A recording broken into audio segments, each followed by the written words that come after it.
Nico, 1988 retrace les 2 dernières années de la vie de Krista Paffgön, alias Nico, mannequin, chanteuse et musicienne, icône des années 1960. En 1962, elle donne naissance à un fils, Harry, qu'elle a eu avec Alain Delon. Comme elle est incapable de s'en occuper, il est élevé par ses grands-parents paternels. Mais son propre géniteur refuse de le reconnaître. En 2001, Harry Boulogne signe pour la première fois Alain Delon en justice. Cette action survient concomitamment à la sortie de son autobiographie, L'amour n'oublie jamais, édition Pauvert, comme un besoin de reconstruction. Combat juridique. La demande rejetée, il l'a réitérée en 2019. Mais le tribunal d'Orléans se déclare incompétent à juger l'affaire au profit d'une juridiction suisse où Alain Delon réside.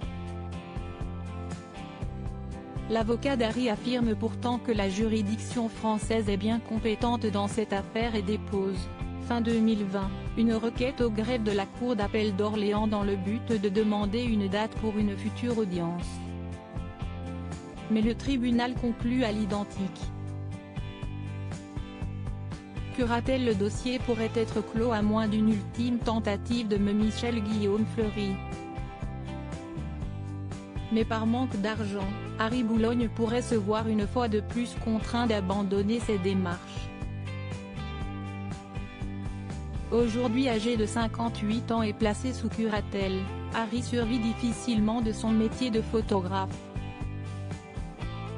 Enfant, il a été arraché à sa mère biologique par Edith, son officieuse grand-mère qui l'enferme dans une pension religieuse pour le soustraire à un environnement toxique.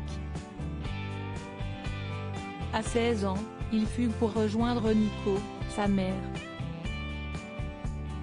Ensemble, ils tentent de rattraper le temps perdu. Une vie perdue. Il la suit dans ses voyages de Londres à Ibiza, partage avec elle ses délires et ses seringues jusqu'à ce qu'elle meure accidentellement après une chute à vélo. Il a 26 ans, enchaîne les tentatives de suicide et les cures de désintoxication. Si dans le clan Delon, on avance que ces démarches sont principalement motivées par un désir de ne pas être exclu de l'héritage paternel, son avocat, lui, affirme qu'Harry agit dans l'intérêt de ses enfants, Blanche, 15 ans, et Charles, 21 ans, parce qu'ils ne doivent pas être privés de leur lien de filiation.